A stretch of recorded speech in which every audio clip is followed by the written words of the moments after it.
আজকে একটা বিশেষ দিন। আমরা সকলেই জানি আজকে মহাপ্রয়াণের সেই তিথি। আজকের এই শুক্ল নবমী তিথিতে শ্রী শ্রী ঠাকুরের মহাপ্রয়াণ। এই শুক্ল নবমী তিথিতেই তার আবির্ভাব, আর এই শুক্ল নবমী তিথিতেই তার তিরোধান।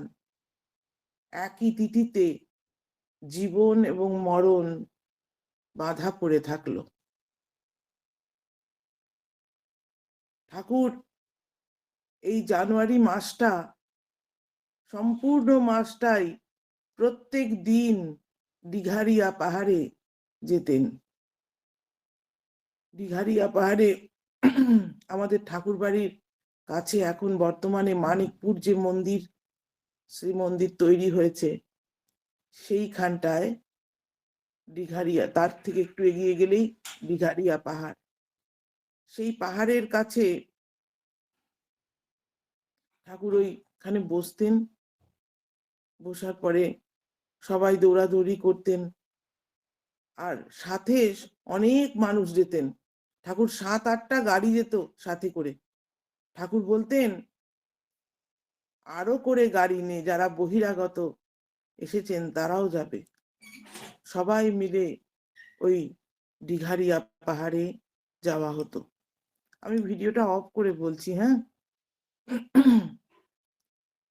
সেই দিঘারিয়া পাহাড়ে ভোরবেলায় শ্রী শ্রী বড়দা শ্রী শ্রী ঠাকুরকে মাঠে নিয়ে যেতেন। 7-8খানা গাড়ি যেত, আরো বেশি করে ঠাকুর বলতেন গাড়ি নিতে। তিনি নিজেও তার ইচ্ছা মতন কাউকে কাউকে বলতেন যাবার জন্য। ঘন্টা 2-3 মাঠে থাকতেন, সেখানে খুব আনন্দে থাকতেন। অদূরে রেলগাড়ি যেত, তা তিনি দেখতেন। গ্রামবাসীরা আসতো, গ্রামবাসীদের কাছে তিনি কুশল প্রশ্ন করতেন। বড়দা, শ্রী শ্রী ঠাকুরের জ্যেষ্ঠ আত্মজ শ্রী শ্রী বড়দা, কনিষ্ঠ আত্মজ পূজ্যপাদ কাজলদা এবং অন্যান্য সবাই একটু হেঁটে গিয়ে পাহাড়তলা থেকে বন, কুল এবং করমচা এসব আহরণ করে নিয়ে এসে ঠাকুরকে দেখাতেন। শ্রী শ্রী ঠাকুর সেসব পরম পরিতৃপ্তির সঙ্গে সেগুলো ধুয়ে কখনো কখনো গ্রহণও করেছেন। মাঠে একটা শৌচাগারের ব্যবস্থাও ছিল, প্রয়োজন অনুপাতে সেটাও ব্যবহার হতো। একদিন তিনি শ্রী শ্রী বড়দাকে বললেন, এখানে রান্না বান্না করে করে খেলে কেমন হয়? তার কয়েকদিন পরেই শ্রী শ্রী ঠাকুরকে কেন্দ্র করে একটা বড় বনভোজনের আয়োজন করা হলো। 9/1/69 দিঘারিয়া পাহাড়ের পাদদেশে সেই খুঁটা বাঁধা ফরেস্ট রেস্ট হাউস অফিসের সামনের মধ্যে সহস্রাধিক লোকের রান্নার আয়োজন চললো। শ্রী শ্রী ঠাকুর এবং শ্রী শ্রী বড়মার ভোগও সেখানে আলাদাভাবে রান্না হলো। শ্রী শ্রী ঠাকুর ও শ্রী শ্রী বড়মা প্রায় 10টা নাগাদ আবার আশ্রমে ফিরে আসলেন। শ্রী শ্রী ঠাকুরের ভোগ ওখান থেকে এনে ঠাকুর বাংলোতে তাকে নিবেদন করা হলো। আজও কিন্তু সেইটা হয় 9 জানুয়ারিতে। শ্রী শ্রী বড়মা মাঠে গিয়ে আবার আহার গ্রহণ করবার ইচ্ছা প্রকাশ করলেন, তাকে আবার নিয়ে যাওয়া হলো। সেখানে তিনি সানন্দে ভোগ গ্রহণ করলেন। আশেপাশের বহু লোক এবং গ্রামবাসীরা সবাই এই বনভোজনে যোগদান করেছিল। তো এইভাবে শ্রী শ্রী ঠাকুর নিত্যদিন যাচ্ছেন। এমনি করেই রোজ যান দিঘারিয়া পাহাড়। এমনি করে একদিন 26শে জানুয়ারি এলো। নিত্যদিনের মতন শ্রী শ্রী ঠাকুর সেই দিনটাতেও মাঠে গেলেন। এই দিন সারাক্ষণ তিনি বেশ স্ফূর্তি করে থাকলেন। দুপুরবেলায় ভোগের পরে তিনি বিশ্রাম করলেন। বিকালে প্রার্থনার সময় তিনি পার্লারের চৌকিতে বসে আছেন, সবাই তার দর্শন করবার সুযোগ পেয়েছেন। প্রার্থনার খানিক পরেই এই সন্ধ্যা নাগাদ তিনি খেতে চেলেন। ভোগের আয়োজন করা হলো। সন্ধ্যার পর তার শ্রী শ্রী ঠাকুরের ভোগ হয়ে গেল। ভোগের কিছুক্ষণ পরেই তিনি শুয়ে পড়লেন। কয়েক ঘন্টা বেশ ঘুমানোর পরে রাত প্রায় 11টায় উঠে তিনি জল খেলেন এবং পায়খানায় গেলেন, আবার শুয়ে পড়লেন। রাত প্রায় 3:30 নাগাদ শ্রী শ্রী ঠাকুরের একটু অস্বস্তি হচ্ছে জেনে তার কনিষ্ঠ আত্মজ ডাক্তার কাজলদা ঠাকুরের কাছে এলেন। ঠাকুরের বাড়িতেই, তখন ঠাকুর বাড়িতেই থাকতেন উনি। শ্রী শ্রী ঠাকুরের ব্যবহৃত নিত্য ব্যবহার্য এবং প্রয়োজনীয় ওষুধপত্র সবকিছুই শ্রী শ্রী ঠাকুর ঘরেই থাকতো। পূজ্যপাদ কাজলদা এসে শ্রী শ্রী ঠাকুরের রেসপিরেশন এবং পালস দেখলেন, সবই স্বাভাবিক দেখলেন। আশ্চর্যের ব্যাপার, তার এই সময়টাতে তিনি সব ডাক্তারকে সরিয়ে দিছিলেন। ডাক্তার ননীদা তাকেও একটা কি বাহানা করে বললেন বাইরের থেকে কাজটা করে আসতে। ডাক্তার প্যারিদা তাকেও বললেন যে তোর বউকে দেখিয়ে নিয়ে আয়, কলকাতায় এতদিন ধরে অসুখে ভুগছে। কাউকে রাখেননি কিন্তু ওই সময়টায়, সবাইকে সরিয়ে দিছিলেন। তো যাই হোক, রেসপিরেশন পালস দেখলেন, দেখে সবই স্বাভাবিক দেখলেন, কোনো আশঙ্কা নাই। দেখে শ্রী ঠাকুর কাত হয়ে শুতে চাইলেন। শ্রী ঠাকুরকে শুইয়ে পূজ্যপাদ কাজলদা তার পিঠে হাত বুলিয়ে দিতে লাগলেন। শ্রী ঠাকুর ঘুমিয়ে পড়লেন মিনিট 10 মধ্যেই। তখন শ্রী ঠাকুর বেশ স্বাভাবিকভাবেই নিঃশ্বাস প্রশ্বাস নিচ্ছেন। পূজ্যপাদ কাজলদা তাই দেখে তার ঘরে চলে গেলেন। তিনি ঠাকুর বাড়ির মধ্যে ওই মেমোরিয়া বিল্ডিং এই থাকতেন। সকলকে বলে গেলেন বাবার যাতে ঘুমের কোনো ব্যাঘাত না ঘটে দেখবেন, কারণ ঠাকুর ঘরের মধ্যে ঠাকুর একলা শুতেন না, সেখানে আরো অনেক মানুষ শুতেন। ঠাকুরের শোয়াটাও আমাদের মতন ছিল না, তিনি খোলামেলা থাকতে পছন্দ করতেন, সকলের মধ্যে থাকতে পছন্দ করতেন, তার লোক বড় প্রিয় ছিল। কিন্তু কিছুক্ষণ পরেই এই ভোর নাগাদ তার একটু কষ্ট হতে লাগলো। কাজলদাকে খবর দেওয়া হলো, তিনি দৌড়ে চলে আসলেন। তিনি আর্টিফিশিয়াল ম্যাসেজ করলেন, কিন্তু সবকিছু নিষ্ফল। ঠাকুর আমাদের ফাঁকি দিয়ে চলে গেলেন। মহাপ্রয়াণ সংগঠিত হয়ে গেল রাত 4:55। তখনও সূর্য উদয় হয়নি। তাই দিনটা 26 জানুয়ারি। সূর্য উদয় না হলে হিন্দু শাস্ত্র মতে দিন পরিবর্তন হয় না। শ্রী ঠাকুর ঘরে কান্নার রোল পড়ে গেল।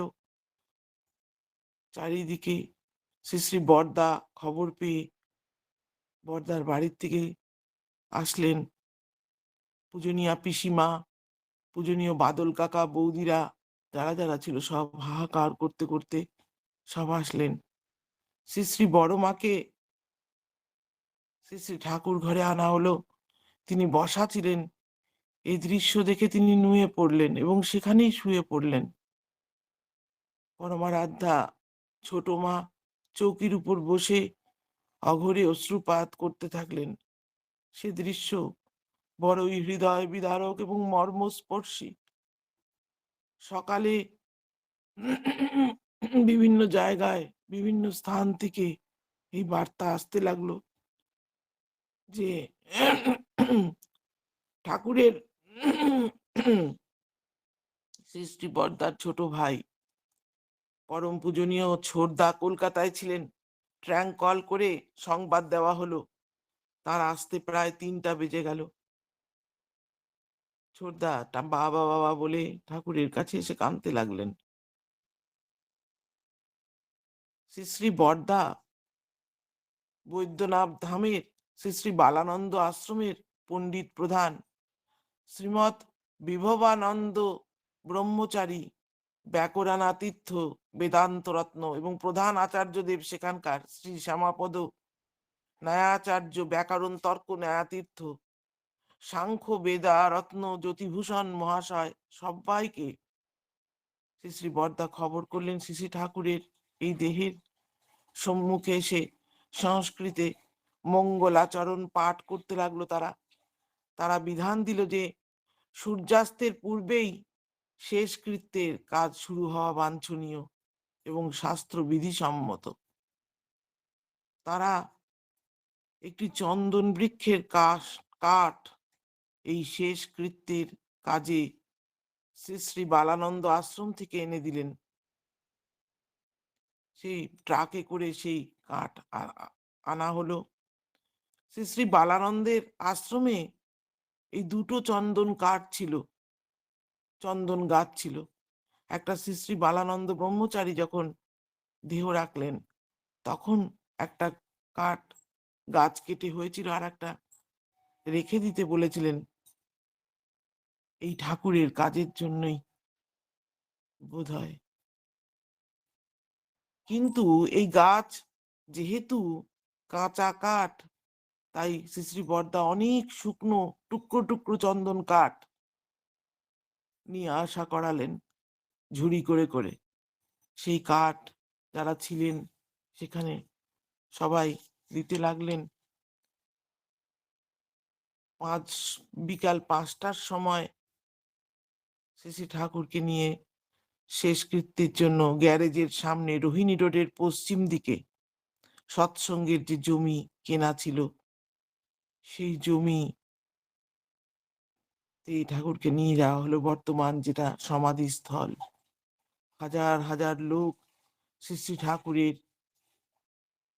এই মরদেহের পশ্চাতে গমন করছে। সেখানে পৌঁছবার পর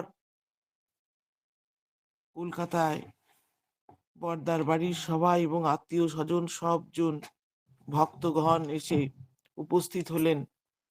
আমার বাবাও ছিলেন না, বরদা বাড়ির সবার সঙ্গে কলকাতার থেকে আসলেন। সে এক কষ্টের দিন। বহিরাগত সব মানুষ, প্রচুর মানুষ। তখন সূর্য অস্ত যায় গোধূলি লগ্ন। সেই সময়টায় কত আশ্রমের এই ঘটনাতে বহু লোক, শহরের অনেক দোকানপাট, সব দোকানপাট বন্ধ হয়ে গেল। শহরের বিশিষ্ট নাগরিক বৃন্দ, সরকারি এবং বেসরকারি কর্মচারী বৃন্দ সংবাদ পেয়ে ঘটনাস্থলে দৌড়ে দৌড়ে আসতে লাগলো। এই তার শেষ ভ্রমণ হলো 26 জানুয়ারি দিঘারিয়া পাহাড়। তিনি খুব পছন্দ করতেন, তাই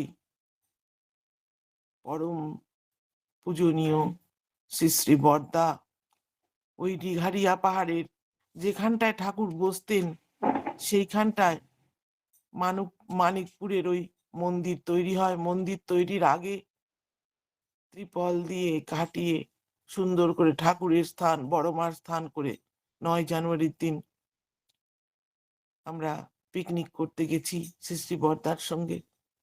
আর পরে 76 সাল নাগাদ আমার মনে হয় এই মন্দির কাজ সংকল্প শেষ হলো।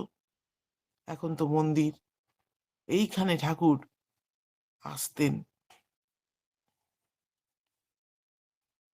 13ই মাঘ সকালে শ্রী শ্রী ঠাকুর অনুকূল চন্দ্র দিঘারিয়া পাহাড়ের কোলে তার প্রিয় মাঠটিতে আর ভ্রমণে যাননি, কোনোদিনই আর যাবেন না। তিনি তার ভ্রমণ শেষ করেছেন। মানুষের অন্তরে অন্তরে এবার তার নূতন ভ্রমণ শুরু হলো। তাই আজ আমাদের অন্তরে অন্তরে তিনি ভ্রমণ করে বেড়াচ্ছেন।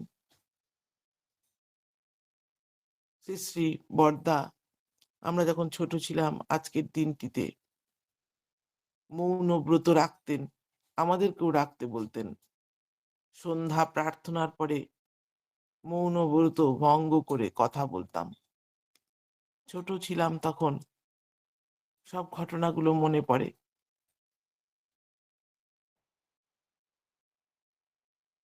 তাই যেদিনকে ২৬ জানুয়ারি ঠাকুরের শেষ ভ্রমণের সমস্ত সঙ্গী ফিরে এসছেন নিরাপদে, তবু ঠাকুরের কত উদ্বেগ, রয়ে গেল না তো কেউ, কেউ কোথায় রয়ে গেল না তো, এখনো কেউ এলো কিনা, তারা ঠিক মতন খেলো কিনা, ঠাকুরের সব সময় চিন্তা। তাই ১৩৭৫ সালের ১২ই মাঘ তিনি তার শেষ ভ্রমণ শেষ করে ফিরে এলেন। সঙ্গীদের দিকে চেয়ে দেখলেন তিনি যা চেয়েছিলেন, তার হারানো যা, তা কেউই এনে দিতে পারেনি। তিনি অতৃপ্ত রয়ে গেলেন, তবু শান্ত প্রফুল্ল, তিনি দীপ্তমান, তার চোখে সবাইকে স্নেহে লেহন করে গেল। বলে দিয়ে গেলেন, আমি যে আদর্শ তোমাদের সামনে স্থাপন করেছি, আমি যে আদর্শের কথা তোমাদের কাছে বলেছি, তাতে নিষ্ঠা অনুরাগ রেখো, অনুসরণ করো। তোমাদের ধ্বংস করতে পারবে না কেউ, সাবার করে ফেলতে পারবে না কেউ এই দুনিয়ায়।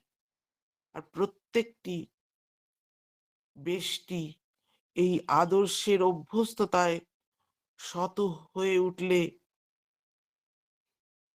তিনি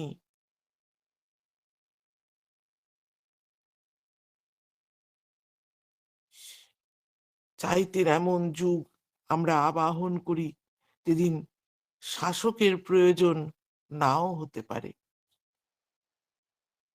ঠাকুরের এই সৎসঙ্গ আন্দোলন, তাই আমি মনে করি ব্যক্তি আন্দোলন, প্রত্যেকটি ব্যক্তি বিনির্মাণ আন্দোলন, প্রত্যেকের হয়ে ওঠার আন্দোলন।